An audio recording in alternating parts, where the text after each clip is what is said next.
بسم الله الرحمن الرحيم. الحمد لله صلى الله وسلم وبارك وأنعم على نبينا محمد وعلى آله وصحبه وسلم تسليما كثيرا. أما بعد داوديال soo dhawaada mar kale iyo barnaamijkeenii horumarinta nafta aynu kaga hadli jirnay sidee qofku naftiisa ku horumarin karaa aakhiradiisa iyo adduunyada uu joogaba.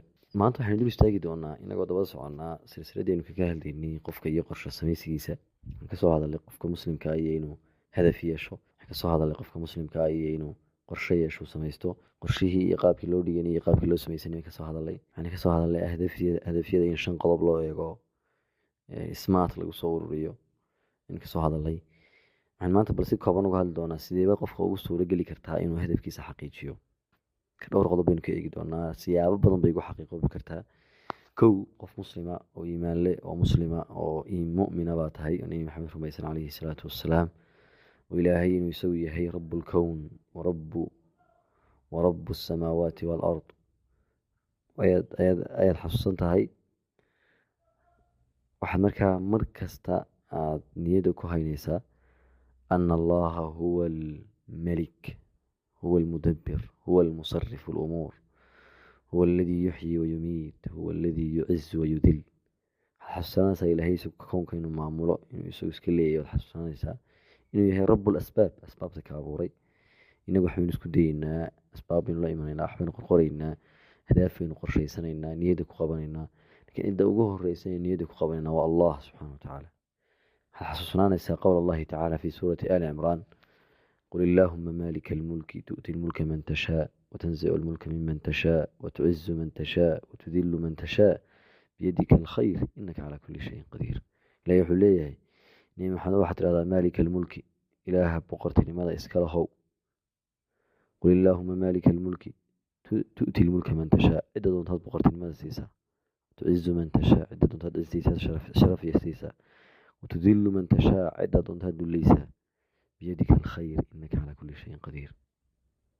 إلهي بو وناقول إنك عن سكجرة سواء هيا إلهي قلبك كحل وقلبك كوباد أهداف تدعي إلهي لك هاشو استخارة يسو إلهي لباري مرر بدن وحقرتي وحسكو ديدي وحسكوك هياي ويان وحاكام مقام بالغيابا صلتك مع الله. إلهي كحلنا رسك حنا ضعيفة والغيابا قلبي انتو إلهي كسونا والغيابا ضعيفة والغيابا.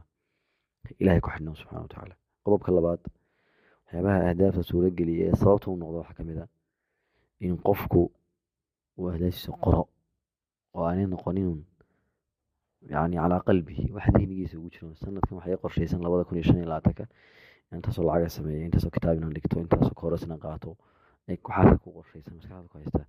laakiin waxay dhahdeen in la qoraa wax badan bay maskaxda u tartaa. xasuustay kordhisaa uu qofkani hadafka xasuusan yahay. waxay keentaa ku dhiirasho, qofku ku dhiirado. waxay carisaa oo ay danqartaa yani maskaxdeena iyo maxaa idhahdaa dareemayaasheena ay danqarisaa iyo ay carisaa. waxaasoo dhan bay keenaysaa. waxa aan la qorin si yar fudud baa loo iloobaa. culimadeennii horena way sheegi jireen waxay odhan jireen alxifdu khawaan. xifdiga iyo daakiradu qofka inta badan way khaanintaa. waxaan wax ku xifdinaa waa tiin waa hormoono ama dimaaqis ama maxaan ku tilmaami karaa xididdo yar oo naqnaqan baan wax ku xifdinayo si yar fudud wuxuu iloobaya. marka you should be right inaad qorto waa muhiim aad waan ku dhiirigelin inaad qortaan. waxa qoraalkan raaca oo lagu lifaaqaa waxa wanaagsan baa la yidhahdaa. qofka ahdaaftiisa waa weyn ee uu doonayo inuu gaaro inay hortiisa mar kasta ishiisa ku dhacdo oo maalin kasta ay kusoo noqdaan. qayb bay ka qaadataa bay yidhahdeen culimadu inuu qofkaasi hadafkan gaaro. qayb weyn bay ka qaadataa. inaad ahdaafteeda kugu soo noqdaan oo niyadeeda aad u aragto aad bay u fiican tahay. gurigaaga meel ay maalin walba aad ka arkayso ku dejiso. gurigaaga ku dhegsanaato maalin walba arag. aad naftaada ugu celceli inaad waxaad doonayso. maskaxaada carinaysaa ayaa ay kicinaysaa. qodobka labaad, waxyaabaha hore ayaa ka qayb qaata ahdaafta inay hirgalaan oo ay taaba galaan. waxaa ka mid ah qofku inuu ahdaaftii uu qortay uu isku dayo inuu si maskaxaysan u kala jejebiyo.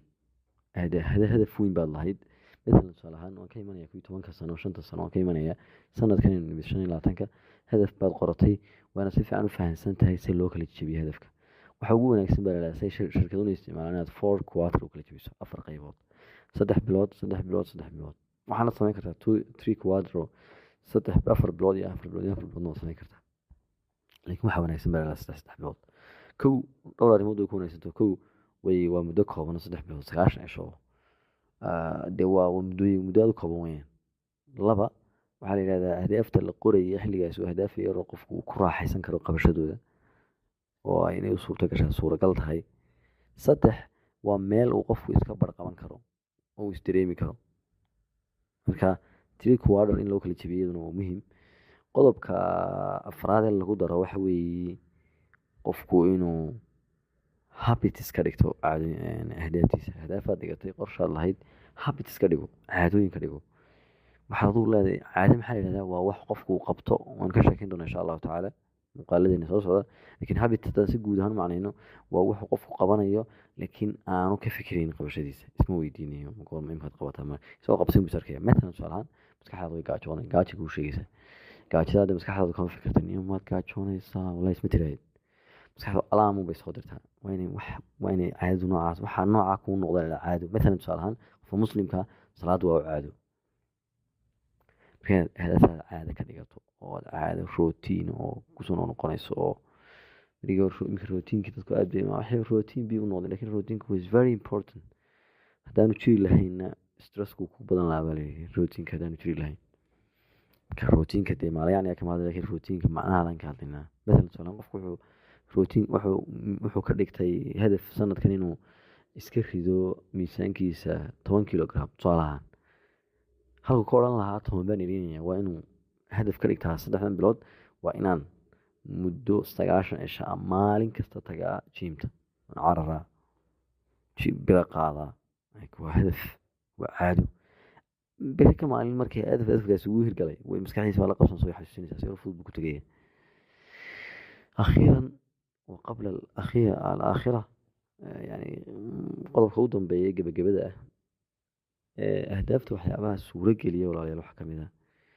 المراقبة والمراجعة المستمرة قفكو إنه يعني داد وضبق له أو سويدي أو هبينكم كوسيسة حاني سويدي أو سكوفير صدو أو والله وطلع سكول عافية والله قفة نفتي سينتو كده بيتشرايو وذكر دافع إمسا أهدافين قرني وأنا قاعد لها ذي قرطي لكن اللوبي يقرناين با وحاصل أنه واصاب بسبب المراقبة طبق إلا أنت كأنه طبقة نفتينا ميل صارنا نفتينا كات كانوا جوش وين قانا نفتينا كات كاني انت إنه ما نكو كاتيسين هي قولوا ولي انت إنه حنت بينه قولوا ولي خير بدل ما يذكروا هاي السلام عليكم ورحمة الله وبركاته